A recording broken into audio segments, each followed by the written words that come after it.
Welcome, guys. This is Honest Conversation with Christina Mand-Lakhiani, and my guest today is Sissi Benita, in fact. And Sissi is, just a second, Sissi is an Estonian singer, healer, composer, and songwriter. From her early teenage years, Sissi started to experience extreme pain all over her body that no doctor, no psychologist could explain.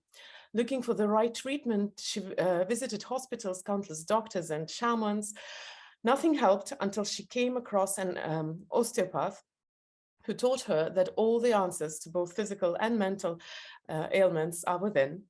This sent her down a long and winding path that ultimately led her to a deep relationship with spirituality. Now, Sissi has had the honor of helping hundreds of women to understand their unique way of being through human design and energy work. That's the official bio. I think I did a pretty good introduction before the official bio. It was lovely. Thank you. Welcome, Sissi, once again. And, I'll actually start not very typically, because usually I go straight into the conversation. I hardly ever ask people for their stories, but I know you from before this, this interview. So I would like you to share your story with the people. Sissi is actually a very well-known person here in Estonia, by the way, where I am and where I believe you are. But I'd really like you to share your story before we go into the conversation about finding the path back to yourself and the human design as well. Well, as any path back to yourself, where that story starts is you being kind of dragged away from yourself. And for me, that actually started when I was 2. So I was 2 years old when I was beaten for the first time in my life by my kindergarten teacher. And during that time, what happened in my young brain, which I have only uncovered quite recently, actually, is that I developed this belief that if I am who I am, if I take space in this world, if I ask for my simple needs, I will get punished for this. So this belief stuck with me until half a year ago, I would say, actually. And it kind of became the snowballing theme in my life of not trusting people. So I was also horribly bullied in school for about 4 to 5 years. That was mental and physical. Throughout all this time, I always connected with music. I've been singing since I was 2. So that's when my mom and dad first tried to get me to dance ballet. Let me tell you, it failed miserably. And then they were like, maybe she's a singer. And yes, I was indeed. And it was around high school that I started developing these stomach aches, these horrible stomach aches and then pains that would go into my chest and into my ribs. And it would feel like something stabbing you or burning you from the inside out. And then I started throwing up one day. And that didn't stop for about 4 years. So for 4 years, I was bed sick pretty much, trying to get to school, keep my grades up somehow, trying to deal with the mental effects of, being outcasted and bullied for years, and now having the added bonus of a lot of pain, actually. So for me, it was very normal to wake up, throw up, go to school, throw up during the classes, have horrible pains, faint during my day, maybe, and then go home and go back to bed and spend my free days from morning to evening in bed because I am tired of pain. Pain is an exhausting thing. And all of this really did a number on my mental health. And since doctors couldn't help me and no one knew what was going on, I felt quite hopeless. They would tell me that, oh, you have bulimia or you have, it's anxiety. I'm like, I can't breathe. Like I have actual problem breathing. And this has been going on for years now. I can't live like this, to the point of truly not wanting to live anymore. And it was in that point where I made the snap decision of, well, if I'm ready to leave, if I'm ready to really let everything go, might as well burn what my life was and see if I can start over. Because I didn't have my body, I didn't have my mental health. I was clinically depressed a few times a year, like regularly for years, living a life that was not mine, not in the slightest. I would be a people pleaser. I would force myself down, didn't trust anyone. I wasn't antisocial. I was actually quite a sparkling person out in the world. I would perform and be, but that wasn't me. That was a front I was putting up. And I guess around the age of 18, I got into mental health. I got into seeing like, okay, how can I regulate my nervous system? How can I learn to get rid of overthinking? How can I learn to listen to my body? Because my body is obviously trying to tell me something. I mean, you don't develop anxiety or panic attacks if you're living a life that's yours. I feel like that's your body's final way of just waving a red flag and being like, please listen to me. Mm-hmm. So I decided to start listening. That's, you know, I think we will all have quite a lot of questions for those who are online with us right now. Of course, traditionally, you can leave your questions in the Q&A and Bianca will bring you up. But I have a whole lot of my own, of course. And, you know, I know, Sissi, that you've been in the public eye from a very early age, obviously. And you're talking about living a life by your own design or rules, yeah. or Yeah. your own writing, your own composing. So, and also I know that you're a very young person, actually, I mean, being under so much pressure, being always in everybody's line of attention, being fairly young, where did you find that wisdom and confidence and strength and fortitude to actually rebel against that? Because Estonia is also, just for those who are not from Estonia, for most of you guys, it's a fairly small society, and it's kind of hard. Yeah, it's tiny. To break through, to break out, not through, but to break Yeah. out of, yeah. Well, in a way, being sick, you live in your own bubble. Your life starts revolving around your health and everything that's inside. And I was lucky enough to be able to make music and to be able to sing for people, and for people to actually give me this platform. And for this, I am grateful every single day. Mm-hmm. But for me, that's always been a bit normal, if it sounds strange. You see, my father grew up in the public eye, so in a way, I've been raised in it. So maybe for someone looking from the outside in, it might seem, you know, alien or strange, because it's a different kind of life. Like for me, imagining being a neurosurgeon is weird and strange, in a different kind of life. That seems like a lot of pressure, right? But in a way, I feel like I was built for this. So surprisingly enough, that public eye part isn't that much of a pressure point for me. Mm-hmm. And breaking out of this mold of what we're supposed to be, I really did it for myself and my health. And that really helped me to kind of not think about that public part so much, because I was doing it for survival, for me. Mm-hmm. So naturally, of course, the natural question would be the human design part, because that's what actually triggered this whole idea of a conversation. How did this come into play? And yeah, if we could swing into that topic now. So human design, I actually discovered it last year. That is fairly new for me, in a way, and in a way also not. I had just gone through a really transformative year. I had gotten my body back. I was moving now. I was getting to the point where I can train again, I can eat again, I can breathe again, I can sing again, perform, all of those things. And a lot of my life started to crumble because of this, because I had realized that about 90% of who I was built upon trauma responses. Things I would do would be to not feel pain and to not feel anxiety and all of that. So I had lost a huge part of what I had identified with. And then my friend was like, well, Sissi, you're an energy healer. You work with spirituality. You do all of this. Have you heard of human design? I had not, but I felt myself being lit up like a Christmas tree inside. So human design, it's a system where we look at your vessel, the body, the personality, and how you kind of exist in this world, and how to not go against yourself. So if you have a diesel car and you put ordinary gasoline in it, you will kind of destroy the car, right? So it's the same with us. If we have a certain way of operating, and now we try to operate differently because of societal pressure, our families, friends, we're breaking ourselves. So human design really helps you come home to yourself and start to learn, like, what are your strategies? Where is your inner authority, that where you can hear yourself, how to make decisions just from you, not from the outside pressure. And just, I feel like human design is a tool to come home.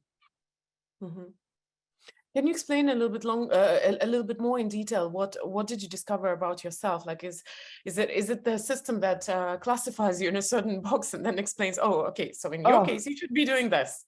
Absolutely not. I am actually a firm believer that no system really puts us in the box unless we allow it to. Though with human design, there is, as with every single system, there is this little, I guess, error you can have where you start to define yourself by this, so you don't take responsibility for yourself and your choices. But I think that's with every system. And human design, I found out very specifically that as a generator, my energy operates on a very physical level. It's not for every type like this. So I have a physical yes and no reaction in my body, a gut instinct, if you will, that not everyone has. And I mean, I've grown up with this. I thought everyone had this. No, everyone doesn't have this. And it operates on this yes and no system. And every time I do something that's a no, I will be draining myself of energy. I noticed this happen within minutes in me. And when I do a yes, oh my God, like I've painted for 17 hours straight without eating or drinking or stopping because I'm so in the flow. So it just really taught me how to slowly start prioritizing my happiness above all else, because I feel it's a huge conditioning that we have, that you have to do things in this life that you don't like. You have to put in this certain amount of number of work to be valuable. You have to give a lot of yourself in order to be good, right? All of these things that we are taught from such an early age. And human design really starts deconditioning all of that, because in order for you to actually start living your design and listening to yourself, because this system, it's not me telling you who you are, it is me telling you where to find yourself in you and really start trusting yourself. And in order to do that, you have to go through a lot of deconditioning. You're going to have a lot of blocks, a lot of fears. So I've found so many blocks and fears around, you know, shining, taking up space, using no as a full sentence, you know, putting boundaries, all of these really great traits that we lose in ourselves. And it's just changed my life.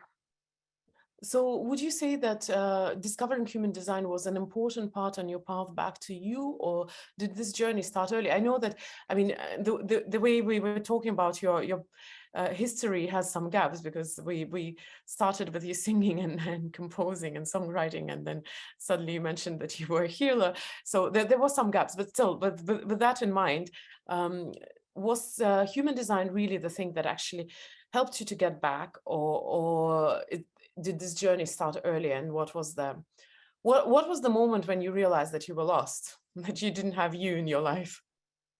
Oh, definitely around the time where I was so sick that I contemplated on suicide. I mean, when you reach a point like that in your life, there's a lot of hopelessness, there's a lot of darkness, and I just realized that, oh, well, this isn't my life.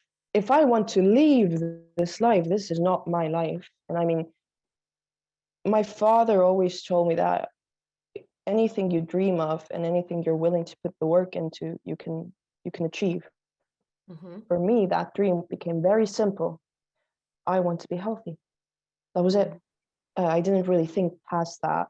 I'm now in a point in my life where I have to think past that, because I imagined I'd reach it when I'm 50 plus. So I'm an energy healer. I'm a channeler. So I do have teachers who teach me. I quite regularly jump out of my body to go to my lessons, so-called. I hear things, I see things. So that was a help, because it's that means that self-awareness is quite high for me. So I'm very obsessed with everything going on in here. And I realized I was lost when I would look around in my life and everything would create a negative reaction in me. My work would create this negative reaction in me of, I don't want to go. I don't want to do this. And the people I would hang out with, they would create a fear reaction in me. I don't trust this. I don't know if this is right. I have to, I don't know, hold on to them really strongly because I do believe they'll leave. So there was a lot of like fear and uncertainty around, I dare say, everything except family. So like things that we choose into our lives, that those were questionable for me. And it started with getting back my health. It started with actually this osteopath just telling me, yeah, your stomach, it's like between your lungs a bit, and let's just like put that into place. And then teaching me how to start regulating my body and my nervous system so this doesn't happen again. So it started with my mind. It started very simply with, how do I stop overthinking? I was a huge catastrophe thinker. So my future would be horrible and bleak, and there was no in between. There was no good, no bright. It was bad. So how to get out of that mindset that this place where I'm in, that this is going to last forever. It's not. I'm willing to put in the work that it won't last forever, because I really thought it would. and then going into work with my nervous system and how to, regulate my vagus nerve, going into brain systems of like how to actually use breathing and somatic movement to, regulate everything. So it's funny to think it's been 4 years. For me, this 4 years has been like packed with learning from one system to another, and human design really finally allowed me to get the words to describe what I am, because I know what I am. I feel it every day. Everyone does. That secret way that you kind of wish you could live your life. That's the way you're supposed to live your life. And you know this about yourself. You know all of these parts of yourself, the way you feel you should walk, talk, act, your dream jobs, the way you want to have your relationships. That's the life you're supposed to be having, right? Yeah. So you know this, but human design now helps put words around all of these desires. And finally, for me, it allowed me to start taking responsibility for them, for myself. That includes the shadow sides, the ugly, horrible sides that all of us have, which we must integrate, though they're not that horrible, but we do think they are sometimes. So human design, yeah. Sorry that I interrupted, but I do want to talk about the shadow part of it, because you mentioned that you had the thoughts of ending your life a few times, and I have interviewed hundreds of people. I think maybe I've heard that phrase just a handful of times over all those years, because people generally do not talk about that. It's a hard time. I mean, they talk maybe to a psychotherapist in private. On the other hand, having been in this industry for a long time, I know for a fact that this thought had crossed more minds than we dare to admit. So I know for a fact that there are people who, even maybe in our not massively huge audience, there probably are people who have had those thoughts. So what helped you not to cross that line and not to do that? What helped you to get out of this? Because we don't talk about that, at least not in this show. I haven't talked about that. So I think it would be a very interesting side step, since we are talking about finding your path back. And, I guess this is one of the scenarios of not finding your path back. Yeah. I think something that I need to make really clear about depression and suicide often is that the main goal is not dying. It's not that I want to die, it is that I want this pain, this hopelessness, this black hole that is my life to be over. I want this nightmare to end.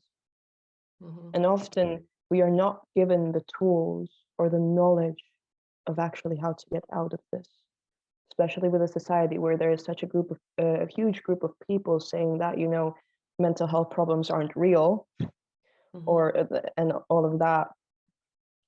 For me, it was almost a decision I made, not thinking this coming out of it. I remember sitting on my bed, my letter was ready, and deciding to call my father. Almost like this last glimmer of hope, because I didn't want to die. I wanted this to be over. And I was quite closed off when I was younger. I didn't speak to people. I didn't talk about my struggles. I internalized a lot. And I called my dad, and I was crying, and I told him, please come home. And he didn't question it. He just said, I'm on my way. And he came back home. And I told him how bad things had gotten. And we cried together. And he told me that you're going to come out of this. And here's the best part, because nothing lasts forever. That includes life. So every single phase you are in, it has a starting point and an ending point. Something that really helped me was that sometimes taking even one day at a time was just a little bit too much. So I would take half a day at a time, to the point of 2 hours at a time. I would be like, okay, I just have to be here for 2 hours more. And I'd look at my phone, the time, and be like, 2 more hours until I fell asleep. I would make my life into these small bites that I could digest. And I started to paint again. I forced myself to paint, really. I forced myself to write music, to do something, and just to get that ball rolling again. But the knowledge of, well, this has to end at some point, helped. It really did. And yeah, just nothing lasts forever. We have ups, and the ups don't last forever. We're going to come down again, and then we're going to go up again. And I kind of made a decision that I don't want to live a happy life, like a life that's just like sunshine and rainbows all the time. Because what that means is I'm going to be ignoring a lot of stuff. I'm going to be ignoring a lot of triggers. I'm going to be ignoring a lot of things that's not healthy. And I decided that I want a life that when these lows do come, when the pain does come, I can sit with it, and I have the knowledge to deal with it and actually be with my emotions. So in a way, this depression motivated me to learn, because I realized this is a part of life. And if I want to live, I'm going to have to accept that these lows are going to come, hopefully not as extreme as that one was, but there are lows. And oh, wow, I'm just realizing this now. So this is totally just a live understanding. I came out of it for other people. I came out because I couldn't dare to think that other people were going to go through this and they were not going to have help. And I decided that I just remembered a song I wrote called Last Life Choice, where I literally spelled it out, that this is for all the kids who didn't have support, and that I want to be that support. So that helped. I know that in Estonia, the idea of mental health, I wouldn't say it's quite stigmatized, but there's a lot of taboo around that. Maybe not so much on the official level, but on the private level, people generally don't go for help. So did you get any of the professional help? And by professional, I mean traditional professional help, like medical help, psychotherapists, or did you fully rely on more alternative ways, because you found your spirituality and your healer's abilities through that experience? I didn't actually have that much professional help. Firstly, because of own experiences with my health, I am extremely afraid of doctors and hospitals. Because now, so I can't say I'm actually coming out of it. The only professional help I did get was the school psychiatrist when I was around 16 or 17. I would speak with her. And I remember her telling me once, after I just, like, we had the hour, and I speak a lot and I analyze a lot. And she was just silent, and she was like, I don't understand why you're coming to me, because I can see that you can figure this out. And I was just like, I just need to talk. I know I can figure it out. I just need to get it out. So I recommend professional help, even if you just need to talk, even if you just need to be heard, or if you need medication, or if you need actual, specific therapies. I recommend it, because I've had family members and friends who have gone through the same kind of dark places and who have been on antidepressants, who have had special therapies done, and they work, because sometimes the brain chemistry can get so out of balance that we need this professional help to bring us from -5 to 0, where we can now get the strength to go up. But I quite, that part after the suicide, I came out of it myself. Wow, that's actually quite something. And maybe we'll shift a little bit to a little lighter territories, although I'm not sure actually, because I wanted to talk about the conversation that we had before we started the live session. And you mentioned that it's been a few hard days for quite a lot of people. For the context, I haven't noticed a lot, because I've been working for the past 1 week nonstop, and I can't tell if I'm just tired because I'm working or it's because things are happening. But I've also heard that it's a tough time right now. So could you explain what you were sharing with me and Bianca before we started going online? Because I find it curious, and I know that a lot of people will relate, actually. Well, I think I'd start with replacing the word tough with intense. Intense. Yeah, so for some people, I know it's tough. For me, but also it's really intense, because as humans, like all of us, we are going through a change right now. So the energy signatures are changing. How fast we learn is changing. Everything is faster. I feel like that already just ups the intensity so much. And that means that a lot of things are coming to the surface right now. So for me, what that meant is a lot of parts of me that I really have not been wanting to look at are coming to the surface, and I can't hide behind my own ego anymore. I am forced to actually see them, to speak with them, to make space in my sight, in myself for them. So it's a lot of shadow work. It's a lot of integrating. So even when we are sleeping, I feel like we're integrating information. Our energy is changing. We are learning. Like we were just speaking here before, that we are going to sleep and then we're waking up tired, because it's like constant work, and we really do need to nourish ourselves and our bodies right now. And up the dose, I think, of self-love right now, and just more kindness to ourselves. I feel like we should always do that, but it's imperative right now that we do that, because there is so much shadow work and there is so much truth. And I feel like the only way you can look at your own truth is with a lot of compassion. Mm-hmm. So I know it's not a fair question, but is that shift a long-term thing, or is it something where, you know, the moon moves behind Mercury and everything is fine? Of course, I'm just saying random planets right now, but it actually, no, it doesn't have, it's not actually, how do I say, connected to that, though that's also a thing, totally. I believe in that. All species have evolution, right? We all change, we all grow. Imagine this as a breakthrough moment for us as people. We want to change, we want to grow, because the way that we've been living, it's not sustainable.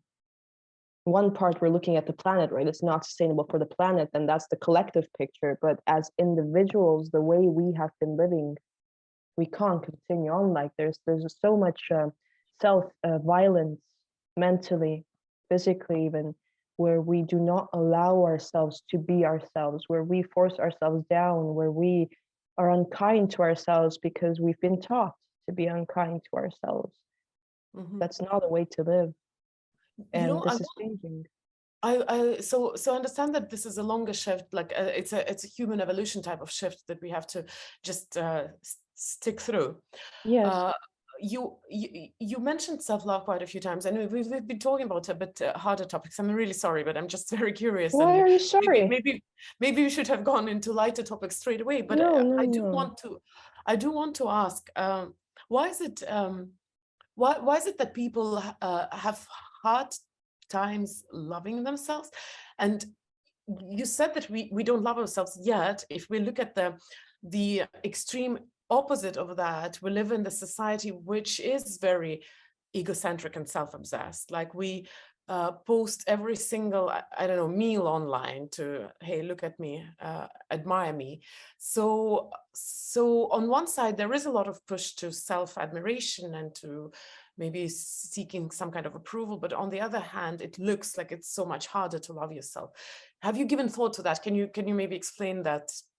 I think it's a little bit of a contradiction or a paradox. I think it's a vicious cycle. I mean, it really starts from our parents, and that goes to our grandparents, where, so if we have a father who has not made peace with themselves, they will criticize the child, which in there teaches the child that, oh, criticizing, that's the way to go. And they also criticize themselves, which is now going to put them to criticize others. And they're going to learn from that that's the way. And this is how I protect myself. So I'm going to criticize others, right? The mirroring and all of that I see myself in you, right?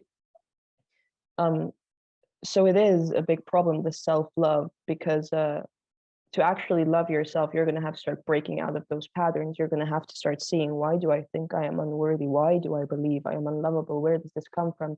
You said that we live in a society of like this egocentric thing, right? I think we live in a society of a lot of broken people who are in pain. And by broken, I don't think being broken is anything bad or, you know, being shameful. It's just parts of us that we've gotten hurt, and then we've caged ourselves away. And we are hoping that if I put this picture out and I get this validation, that's going to allow me to now give myself this validation, because I've been taught that that's not something you do. You search for it from the outside. So yeah, it just, you know, the snake that eats its own tail, it's just a circle that connects like that. And breaking out of it takes a lot of courage, because now you're breaking out of what society deems as normal, and you're going to have to look at yourself. For me, one of these shadows that's coming up is that, you know, I would be a people pleaser, right? And in my head, I am doing good. I am doing good for these people, but I also used to make deals in my mind. You see that I am doing this for you. Look at everything I'm giving to you. Now you must love me. So I'm making a deal with another person that they have no knowledge of. That in itself is already quite hurtful. And I had to look at myself, be like, oh, that's not good that I'm doing. That's a shadow, right? And all of this is coming up now with this change that is going to, I'm sorry to say, last for a few years. It started a few years back. It's going to go for a bit. And social media is a good way to hide from all of that, to put up a front that even we ourselves can believe. So yeah. You know, I can't help asking this question. So for people who are not in Estonia, I just came from the biggest shopping mall in the city center where I needed to run some errands. And of course, I saw this beautiful face on the big on the big poster. So you are obviously beautiful, talented, super smart. You were born into pretty interesting environment. Why didn't you not consider yourself lovable? Well, if enough people tell you how horrible and unlovable you are, you start to believe it, especially as a child when you are a sponge, right? As children, as grown-ups, I mean, we're taught already how to protect ourselves and we have a lot more resources of how to deal with our pain. But as a child, you learn coping mechanisms. So for me, you know, being hit, you learn that, oh, okay, so me being me, that's hurting them. That means me, and it's hurting them enough that they want to hurt me. So that means this is bad. So this part of me is bad. So this part of me is not lovable. So I need to lock that up and put that away so I don't get hurt because of it. Oh, so I'm taking up too much space right now, and that's making that person jealous. And now because of that, they are hurting me. That must be bad. I'm going to lock this up and put it away so no one can see it. And in my mind, I'm getting hurt because of this part. So I stop loving it. Like you said, I've always been, I said I've been a bright child. I thought that this was a bad thing, that because I am bright, someone else might feel less than me. So this brightness is also bad now. And once again, you lock it up and you put it away and you make yourself smaller. And your health and your mental health, it starts to feel it because you are taking parts of yourself that need food and air and water, you know, they need to be sustained. And you're putting them somewhere in the shadow where they go to almost rot there, and you have to now take them out. So I believed I was unlovable because I was a child when I was told all of these things, which is why so many of our traumas stem back to childhood. As a child, you are so, like I said, you just take everything in, right? You have no filters. And then you have to logic it yourself without actual knowledge of the world, because you're supposed to be taught this knowledge. And if you're not, then you don't know what to do. And more often than not, we are not taught how to deal with this pain because grown-ups themselves can't deal with their own pain because they were taught. And if they acknowledge my pain, they'd have to acknowledge their own pain. And so many can't do that. So they're not going to acknowledge mine either. Mirroring, once again, is one of my favorite topics to speak on usually. It's an interesting conversation. We do have some time left and some questions had come in just in case somebody wants to join us. Bianca, you could bring the person up unless you want to join us. By the way, I promised Bianca that if she wants to join, she's always welcome. Guys, I'm just letting you know because Bianca has had my back for years now and I think she deserves a space. Oh, yay! Here you are. Hi. Hello, girls. I'm so happy for this conversation and I cannot be more grateful for it. I know that maybe there are people right here in the audience going through what you've been through, and maybe some of us didn't have the guts to literally come on screen and speak about that. And you know that I shared with you about some very deep moments that I've been going through, and it looks like there's resonance. So I really appreciate this. Can I have a question? So to take advantage of this position. Of course. What advice deeply and truly would you give to people who are even hiding this suicidal thoughts, dark thoughts, the feeling that they don't belong to this world? How can we help them? Because there are people hiding this, and that's even worse than just going and spreading this information that you need help. How can we provoke a response in these people to literally communicate about those things from your perspective? I'd like to add a twist to that question, just for our audience. Both Bianca and Sissi, actually very accomplished young ladies, like very accomplished. So I think it does add a twist, because very often we think that once I reach a certain goal, that's when everything is going to be fine. And now we're talking about people who have done a lot, have been incredibly successful at a very young age. So yeah, that's a twist to that. For all of these people going through this, I would encourage you to be brave, because the only way you can be brave is to actually have fear first. More like, I feel like, wait, let me just organize my thoughts quickly, because it's it has such a wide answer and so many potential answers as well, because people are so different. I needed courage to speak about this. I thought that by speaking about this, I am a burden on people, that I'm bringing the room down, or that even the worst fear, that I will speak about this and I will not be validated, I will be pushed back, and what am I going to do then? But I heard a sentence once: don't make another person's decision for them. You don't know what their answer is going to be. You don't know what they're going to tell you until you actually give them the option to do that. My first and foremost piece of advice is always start by talking about it. Don't think further. Don't think 5 years into the future or a week into the future, because everyone who's been through this knows that if you even think a week into the future, it's very overwhelming, because it's a dark time. Think about that day. You just think about one day, take it one day at a time, and see, what can I do today? Can I talk about it today? And see if you can find the courage. For me, the first time I spoke about depression, I walked around in my school for 2 hours after the classes had ended, just trying to get up the courage to step into the psychologist's office, because I was terrified. I was ashamed of what I was going through. I didn't think it was normal. I thought I was broken, and I was afraid of having another person kind of tell me that all of that's true. But that wasn't the case. I spoke about it, and it actually helped. So please take it from me, who have come back from that edge. You speak about it, and already it helps, because that's a step. And sometimes we don't see 10 steps ahead because we haven't taken that first step. You take the first step, and only then the second step is going to show itself. And then you take that one, and then the next step is going to show itself. Don't think into the future, just act in the now, and be very, very, very in the moment, because the future can get very overwhelmed. I hope that that helps.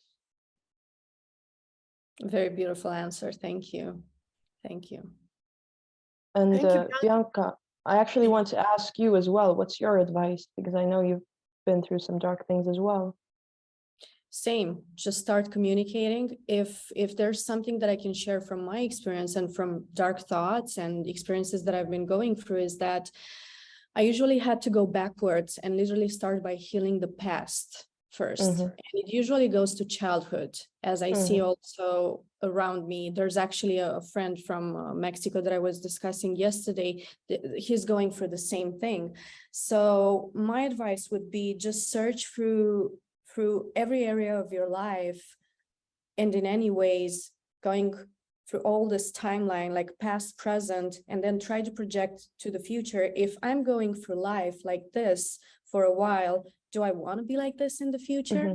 Just figure out what's going on in the past, and at the present moment, have faith and pray for that. Prayer is a way for opening up the skies and getting some downloads for most of us. And then work through it and never give up. We tend to give up almost at the moment where we're about to have the most beautiful transformation. So I think faith is very related to this. That's what happened to me. I had moments where I lost my faith, but what I know is that we never have to give up in either way. So that's my thoughts, and that's my experience and what I saw around me. And I hope this helps. That's beautiful. Thank you. I would like to add one thing to my own answer as well, if I can. Yeah, absolutely. I was just so excited about having both of you here on screen, but yes. Be aware that people see themselves in you. So I know that a lot of people are shamed, right? they're shamed of like, that's bad, don't feel this way, don't do this. Be aware that it's not you. And I feel like that helps a lot with self-compassion. This knowledge of, they're telling me that my mental health problems are shameful because they believe it in themselves, that if I would have it, it's shameful. So now I'm going to make you believe that it's shameful. That mirroring is such a big deal. And that just to be aware that what other people tell you about you is not your truth. You know your truth. The difference between your truth and that, inner critic is that your truth will never put you down, but your inner critic that you've gotten from other people, that will. So just be aware of the difference there, and just start by giving yourself a lot of self-compassion, that it's okay that you are feeling this way. It's okay that you are in this place. There's nothing wrong with it. This is just your current reality, one that you can choose to change. And I feel like the moment we take back our power from other people and be like, no, this is my reality. Okay, I'm in a bad place, but I'm here. Just taking ownership of that sometimes gives us back our power to take that first step of even like speaking about it or looking into it. So I just wanted to put that out there as well, because Bianca's answer inspired that in me right now. So thank you. Yeah, this is so beautiful and so deep also, but I want to add something more to it. Yeah.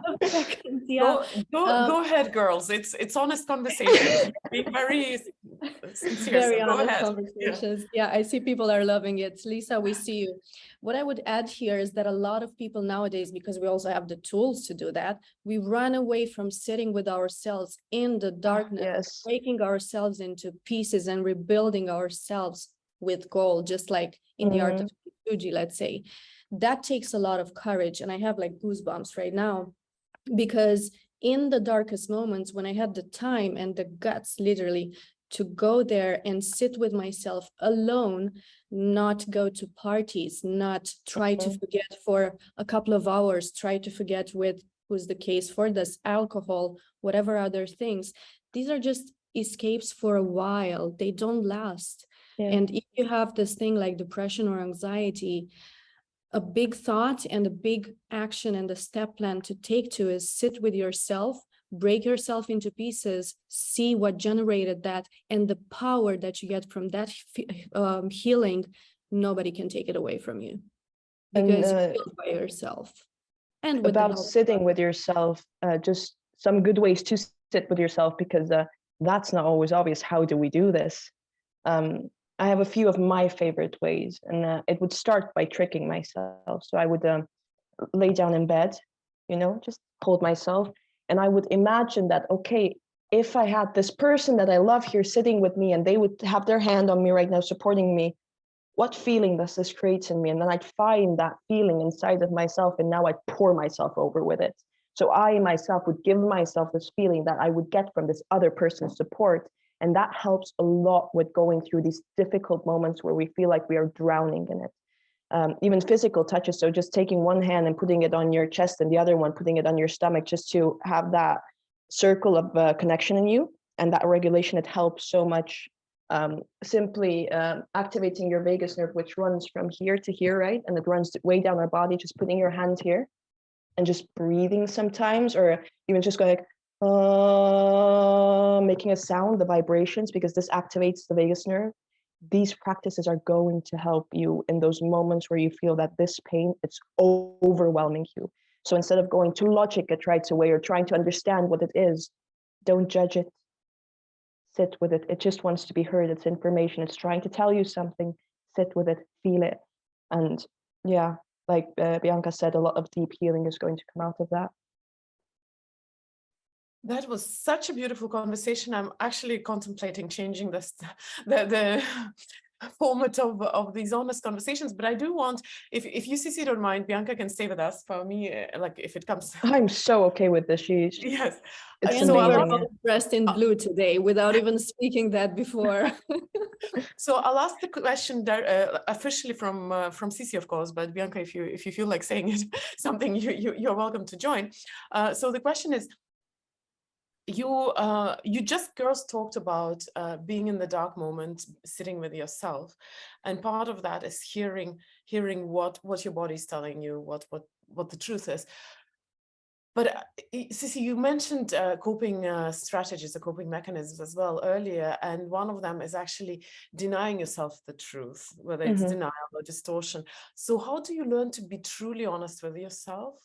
Because it's these dark moments when it's so tempting to pretend to come up with some kind of easier story or better story, a nicer story. So how do you force yourself, I don't know, to be honest, or how do you know that you're actually honest? I think a lot of it boils down to safety. We're not honest with ourselves because it might not be safe what we hear about ourselves or about the outside world. So we protect ourselves from this information, right? And I believe that being honest with yourself is a journey. Like it takes some time to get to the point where you have your own coping mechanisms, healthy coping mechanism, that you can look at the truth. And instead of going into like destructive coping mechanisms, right, that we also have. For me, it started with simply just being honest with, I need help. So it's such a simple first step, right? Because as people, there's billions of us and we are here for each other. We are broken apart by other people. That means we get to put ourselves together with other people as well. I think it's two parts of the job. It's one part doing the work alone and the other part of just integrating it back into people. So just accepting the fact that, yes, I need help, like that honest just part, that, and that needing help does not make me weak. It doesn't. There's a beautiful sentence that about women, that a strong woman can do everything by herself, but the stronger woman knows that she does not have to. So it's okay to ask for help. We start with asking for help. And I myself, but now quite recently for a year, I've had a mentor, a woman who helps me with this. She is a healer, but she's also a psychologist. So I have like best of both worlds. And looking at my truths with other people helps. So we would go into the fact that I would, I don't know, which I'm thinking, what was it? There was a situation where I kind of felt attacked by someone. And I spoke to her about it. And she literally goes like, but that's your ego speaking right now. That's not the truth. Tell me what's the truth. And then I go into, okay, so I'm not feeling good enough here because of this, and just going into the truth. And then having someone tell you that that's okay kind of helps you with looking deeper. So we start with help. It's find yourself a friend who can listen to you without giving their own opinion. I think that's very important. Or a psychologist or a psychiatrist, or maybe your parents, someone who will listen. And once you know, you give yourself, once you look into yourself a little bit, you see a little bit of truth, and you realize that's okay, you get to look a little bit deeper. And then when that's okay, you look a little bit deeper. You don't have to jump off the deep end of, show me all the shadows about myself. No, you get there with small steps. That's so wonderful. Bianca, I'm sorry, but I am going to ask one thing. We have only 9 minutes left, but maybe somebody wants to join us into the conversation. It would be really nice to have someone join. I know it's not a lot of time, so if you join, then please do it quickly, as in like quick question, quick answer, because we'll have to be finishing soon. And now I can see how it's happening when Bianca is bringing someone up to join us. Meanwhile, Sissi, tell people if they were to if they wanted to get to know you better, deeper, what's the path? Well, you can always contact me, or like, do you mean like for real people now contacting me, or like figuratively? No, not for real, as an, like you as an author, and yes, you as a guest, you as a professional, you as a person who consults women on human design and finding the path back. Okay, so Bianca put a link up right now. Where you can get in contact about human design, getting your human design reading done, that we didn't actually speak so much about, but I believe that whoever feels called to it, they're going to come. Like I'm truly a firm believer of this. I don't actually have my healing sessions out to book right now, because so far anyone who has had to come to me, they've kind of reached out themselves or gotten there by word of mouth, and it's a lot of people who somehow make their way there. So for here, I just say simply, you can find me on Instagram and you can write to me. I will answer. I will read through my messages. If you have an issue, if you want to have a video call, if you want to have a session, if you have a question, ask. And yeah. And do tell Sissi to start organizing her healing sessions. We have Faz. Yes. Personal attack, but yes, I'm learning now to organize all this. Faz, do you want to join our wonderful group? Hi, I'd love to. Hi. I thought I'd just quickly ask one simple question. Am I okay to go ahead? Yeah, okay. So basically, what I wanted to ask was, do you think a lot of like emotional health issues are for women or to do with like women health issues, like hormones, etc.? Oh, I believe so, definitely. Our whole body, our mind, our spiritual body, it's all one connected system. So if one thing's out of balance, it's going to throw the other things out of balance. So if you do have hormonal problems, I would look at two things as well. I would look at number one, getting the hormonal part under control, if that's through a doctor or medical help, right? And then also looking into what traumas do you hold in your womb as a woman. Definitely, I feel like our hormonal problems are so tied to traumas that we've had. I'm speaking from experience here, and just looking into that they don't go out of balance again. So I'm a firm believer of like the medical system and the spiritual system working hand in hand, that sometimes we need help to get our body kind of into balance, and then we do the rest of the mental or spiritual work to keep it in balance. So a long answer to a short answer, yes. Thank you for that. Am I allowed to ask one other cheeky question? Yes, absolutely, yes. We have time for that. In terms of anxiety, how would one bring it into the dating phase? I'll just ask, do you mean like to bring it to your partner that it's an issue for you, or to regulate it in dating? Yeah, to bring it alight to a potential partner. For me, it was very simple. I sat down with a partner and well, first of all, make sure you trust this person. If you don't trust them, then ask yourself, why do you not trust them? And if you want to be dating that person, then and then I literally just said that, you should know this about me. I struggle with anxiety, so there are days where I stop functioning like a human. There might be conversations where I might shut down because I'm going to go into a traumatic response. And just so you're aware, because I'm not ashamed of this and I don't want you to be scared of this. It's just something that happens, and when it happens, we can regulate it together. And I even like forwarded links to them about like co-regulation of like how two people can regulate anxiety, or just like extra reading material on it. Don't be ashamed of having anxiety. You have it for a reason. Something happened somewhere and your mind developed this coping mechanism, or well, anxiety is not a coping mechanism, it's more of a response. Mm-hmm. So make peace with having it. You have it, that's the reality, and that's okay. And once we make peace with it, trust me, it's a lot easier to share it with people as well, because we don't feel shame about it. And sometimes another person helps with that. You see that they accept it, that helps us accepting it as well. So I'd say, have courage. Oh, thank you so much. I really needed to hear that, because sometimes there's this stigma attached. And as soon as you mention something in terms of like mental health issues or anxiety or anything like that, sometimes I found that it does well, I don't know what word to use here, but it may be off-putting for the other person. But like you said, if it is somebody who actually understands and is of the same mentality in terms of like on the same wavelength, then yeah, I guess having these conversations very important. Yeah, brilliant. Because well, if you have someone who's not going to accept your anxiety, well, thank God you find out now, not 2 months into the relationship where you finally dare to tell, then that becomes a problem, right? I believe that own your truth, and that way you're going to attract people into your life who are going to love you for it. Wow, brilliant. Thank you. Thank you so much, Faz, for joining us. Oh, Bianca, yes.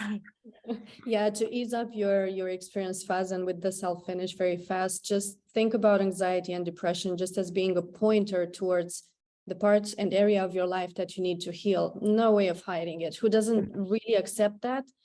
Just as Sissi said, just good that you found out right now. And even that was a pointer. Brilliant. Thank you so much for sharing. Yeah, thank you, ladies, by the way. We do have to finish now. Yeah. Our time is over. And I still have a very important traditional part I want to ask you to do. You guys know. Can you please leave a heart for my wonderful guest, but I guess for Faz and Bianca as well, by the way, in the chat. If you're watching it in video recording, do leave it under the video. I think this was such a wonderful conversation. In fact, if you loved it, you can leave a comment somewhere, because maybe I am seriously thinking of changing the format, because I think it was so wonderful, such a good energy. And also, do you see, guys, I said Sissi is such a wise young lady. It's like I have to bring her on. Thank you Truly, for I've this. interviewed hundreds of people. I know what I'm saying. So thank you for joining us, and thank you, Bianca, actually, for being here with me and holding my hand virtually. Thank you. Always. Bye-bye. Bye.